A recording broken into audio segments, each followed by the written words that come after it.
بسم اللہ الرحمن الرحیم الم تر الی الذین اوتوا نصیبا من الکتاب، کیا نہیں دیکھا تو نے طرف ان کے اوتوا نصیبا من الکتاب، دیے گئے ایک حصہ کتاب سے، یؤمنون بالجبت والطاغوت، ایمان رکھتے ہیں ساتھ جبت اور طاغوت کے، وَيَقُولُونَ لِلَّذِينَ كَفَرُوا، اور کہتے ہیں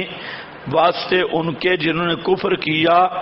هَؤُلَاءِ أَهْدَىٰ مِنَ الَّذِينَ آمَنُوا، یہ زیادہ بہتر ہیں ان سے جو ایمان لائے، از روئے دین کے، وہی لوگ ہیں کہ لعنت کی ان پر اللہ نے، اور وہ شخص کہ لعنت کرے اللہ پاک، فلن تجد لہ نصیرا، نہیں پائے گا تو واسطے اس کے کوئی مددگار۔ تو یہ آیت الم تر الی الذین اوتوا نصیبا من الکتاب، اس کے شان نزول میں مذکور ہوا کہ کعب ابن اشرف اور ابن اخطب، یہ دو یہودیوں کے بڑے عالم تھے، اور یہ مکہ مکرمہ آئے مشرکین عرب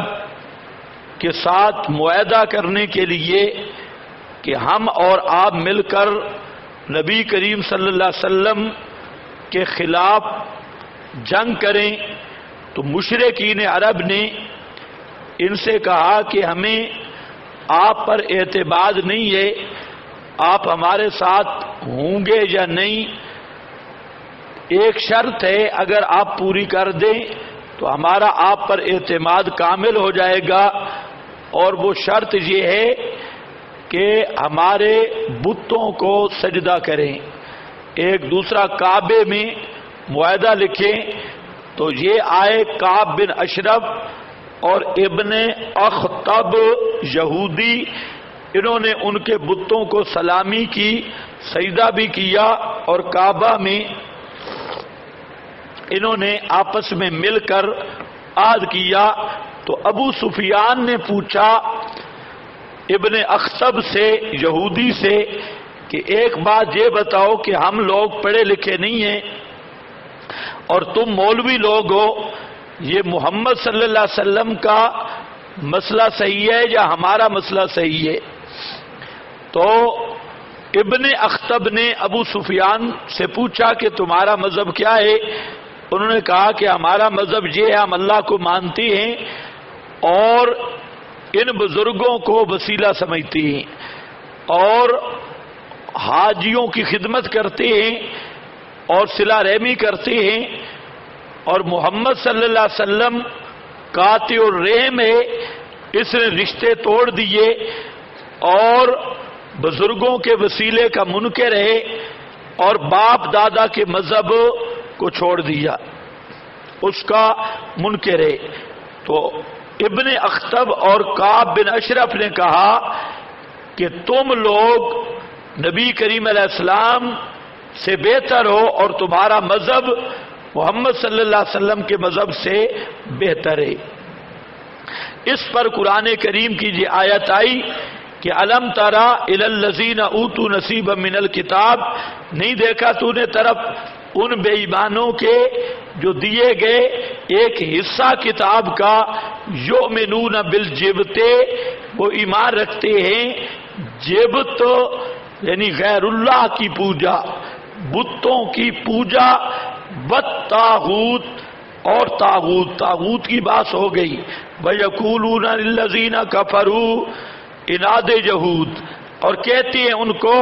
جنہوں نے کفر کیا، هَؤُلَاءِ أَهْدَىٰ مِنَ الَّذِينَ آمَنُوا سَبِيلًا، جیسے آج یہ للڑ، ان سے لوگ مسئلہ پوچھتے ہیں کہ بریلوی بہتر ہیں یا اشاعت التوحید والے، ان سے یہ لوگ پوچھتے ہیں کہ ایک طرف مسجد اشاعتیوں کی ہے، ایک طرف بریلویوں کی، تو بریلویوں اور اشاعتیوں میں بہتر کون ہے؟ تو یہ کراچی کے یہودی کہتے ہیں کہ بریلویوں کی مسجد میں نماز پڑھنا بہتر ہے، کیونکہ بریلوی گمراہ ہیں عشق کی وجہ سے، اور مماتی گمراہ ہیں یہ گستاخی کی وجہ سے، اس لیے بریلویوں کے پیچھے بلا کراہت نماز ہو جاتی ہے، مماتیوں کے پیچھے نہیں ہوتی۔ جامعۃ الرشید میں بھی آج کل یہ فتویٰ ہے، اور یہ جتنے یہودی کراچی والے، لاہور والے، ملتان والے بیٹھے ہیں، اوت الکتاب نصیبا من الکتاب، یہ یہی کہتے ہیں کہ بریلویوں کی نسبت یہ اشاعت التوحید والے برے ہیں، بریلوی ان کی نسبت اچھے ہیں۔ یہی بات کی کعب ابن اشرف نے، مفتی کعب ابن اشرف، اور شیخ التورات ابن اخطب نے، اس نے کہا کہ مشرکین عرب ان کا دین اچھا ہے محمد کے دین کی نسبت۔ یہ ہوتا ہے اناد اور ضد۔ اولئک الذین لعنہم اللہ، سمرائے یہی لوگ ہیں کہ ان پر اللہ نے لعنت کی، اور جس پہ اللہ لعنت کرے فلن تجد لہ نصیرا، نہیں پائے گا تو اس کے لیے نصیرا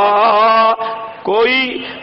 مددگار۔ ام لہم من یلعن اللہ، جس پہ اللہ لعنت کرے تو اس کو کوئی بچانے والا نہیں۔ لعنت کا معنی ہوتا ہے بعد عن الرحمہ، رحمت سے دور ہو جانا،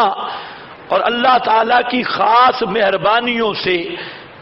دور ہو جانا، خاص کرم سے دور ہو جانا، یہ معنی ہے لعنت کا۔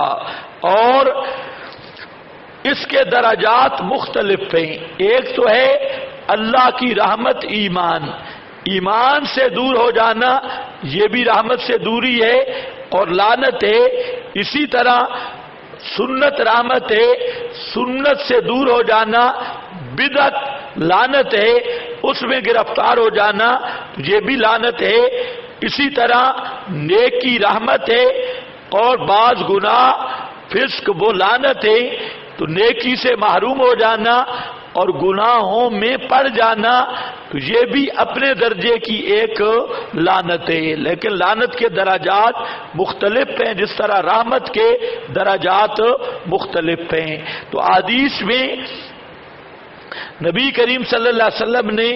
سود لینے پر والے پر لعنت کی، لعن اللہ آکل الربا، سود کے کاتب پر لعنت کی، شاہد پر لعنت کی جیسے مسلم میں ہے، اسی لعن اللہ آکل الربا وموکلہ۔ اسی طرح نبی کریم صلی اللہ علیہ وسلم نے الواشمہ، یہ جو بالوں نکلی بال لگوانے والی، اس پہ لعنت کی، اور مستوشمہ اسی طرح گدوانے والی، یہ جو یہاں پر چمڑے کو کاٹ کے یا اوپر کے چمڑے کاٹ کر مختلف بندیاں بنائی جاتی ہیں ان پہ لعنت کی، والمصور، اور تصویر بنانے والے پہ بھی نبی پاک نے لعنت کی ہے۔ یہ آپ کے علم میں ہے نا کہ جو تصویر نکالتے اس پر بھی آپ نے لعنت کی ہے۔ مصور چاہے سیلفی بنائے، سیلفی کہتے ہو یا کوئی اور چیز کہتے ہو؟ ہاں کیسے بناتے ہو؟ ہاں سیلفی، سیلفی ہاں بھائی سیلفی، تو یہ یاد رکھو یہ گناہ ہے، یہ نہ سمجھو کہ مولوی اس میں ملوث ہیں اور کام جائز ہو گیا، یہ اسی طرح گناہ ہے۔ حضرت نیلوی شاہ صاحب رحمت اللہ علیہ نے رسالہ لکھا ہے، وہ رسائل نیلوی میں بھی موجود ہے، اور حضرت نے مستقل رسالہ لکھا اس پر، اور یہ ثابت کیا ہے کہ یہ جو تصویر ویڈیو والی، بالخصوص موبائل والی تصویر ہے، یہ تصویریں ان عام تصویروں، پرانے زمانے کی تصویروں سے بڑھ کے حرام ہے۔ ساکت تصویر حرام ہے تو متحرک بطریقے اولا حرام ہے۔ اس پر حضرت نے لمبی گفتگو کی ہے، اور مسئلہ یہی ہے، اس میں کوئی شک نہیں ہے، یہ جائز نہیں، کئی آدمیوں کو شوق ہوتی ہے تصویروں کی اور کیمرے کے سامنے جائیں گے، بھئی اے میرا ذرا فوٹو ہے، منہ آگے کریں گے، نری لعنتیں اور غلط باتیں، تو گناہ بھی ہے لعنت بھی ہے، یہ بات ذہن میں رکھ لو۔ یہ نہیں ہے کہ کوئی بزرگ کرے تو بچ جائے گا، مسئلہ اسی طرح ہے، صرف ضرورت کے مقام مستثنیات سے ہیں، پاسپورٹ، شناختی کارڈ، اسی طرح بعض اہم مضامین جیسے اہل باطل وہ دوسرے طرف زور لگا کے تو انہوں نے ویڈیو بنا کے اپلوڈ کی ہے، اگر اس طرح کی کوئی ضروری تقریر ہو تو اس میں شاید کہ گناہ نہ ہو یا کم ہو جائے، بہرحال فی اصل نفس سے ہی بالکل حرام ہے اور بالکل جائز نہیں، چاہے ہماری ہوں یا کسی اور کی ہوں، جو چیز غلط ہے وہ غلط ہے، اس کو تعویل سے جائز قرار دینا اس لیے حتی الامکان بچنا چاہیے، لیکن آج کل بچنا ہے مشکل، بس اللہ ہی معاف کرے کہ جدھر جاؤ آگے یہ کلاشن فٹ ہے اور سب سے مقصد اور ہوتے صرف شوق ہوتی ہے تصویریں بنوانے کی، بس کوئی آئیں گے اور اے جی ملنے چلنے نہیں آتے، وہ صرف ادھر بیٹھیں گے اے تصویریں بنائیں گئے، پتہ نہیں شیطان اتنا حرامی ہے کہ یہ بھی خوش بیٹھا اور وہ ہوتے صرف تصویروں والے جا رہے، تصویر بنائی پھر گئے، تو یہ تصویری تو یاد رکھو مصور پہ خدا کی لعنت ہے، یہ نبی کریم علیہ السلام نے فرمایا اور یہ حدیث فرمان برحق کے، صرف ضرورت تن بعض چیزیں مستثنیٰ ہیں، بس باقی اس کو عام تصویریں بنانا جائز بالکل نہیں، چاہے کوئی بھی ہو۔ اسی طرح آپ نے فرمایا شراب پینے والا، بیچنے والا، خریدنے والا، اس پہ خدا کی لعنت، نچوڑنے والا، منگوانے والا،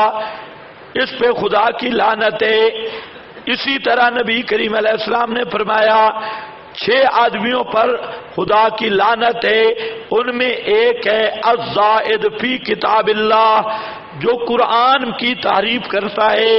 اللہ تعالیٰ کی کتاب کے معنی بدلتا ہے، الزائد فی کتاب اللہ، قرآن میں زیادتی کرنے والا، معنی بدلے، مصداق بدلے، مراد بدلے اور قرآن کی ایتوں کا معنی بگاڑنے والا، اس پہ خدا کی لعنت ہے۔ جبرن حکومت کرنے والا، اس پر خدا کی لعنت ہے۔ تقدیر کے منکر پر خدا کی لعنت ہے۔ حلال کو حرام کو حلال سمجھنے والا لیکن حرام کرتی ہو، محرمات کو حلال کرنے والا، وَالتَّارِكُ سُنَّتِي، اور بدعتیں کرنے والا، اس پہ بھی خدا کی لعنت ہے۔ اور آپ نے فرمایا من احدث حدثا او آوى محدثا فعليه لعنت اللہ، اس پہ بھی خدا کی لعنت۔ اور آپ نے فرمایا لعن اللہ من ذبح لغیر اللہ، جو غیروں کے نام پہ جانور ذبح کرے اس پہ بھی خدا کی لعنت۔ اور آپ نے فرمایا لعن اللہ من سب والدے، جو اپنے والدین کو گالیاں نکالے یا سبب بنے اس پر بھی خدا کی لعنت۔ اور آپ نے فرمایا لعن اللہ من غیر منار الارض، اس پہ خدا کی لعنت جو زمین کے بننے اور برزیاں بدل دے۔ اور آپ نے فرمایا اس پہ بھی خدا کی لعنت جو بدعتی کی تعظیم کرے۔ ہاں بھئی اولئک الذین لعنہم اللہ ومن یلعن اللہ فلن تجد لہ نصیرا، نہیں پائے گا اس کا کوئی مددگار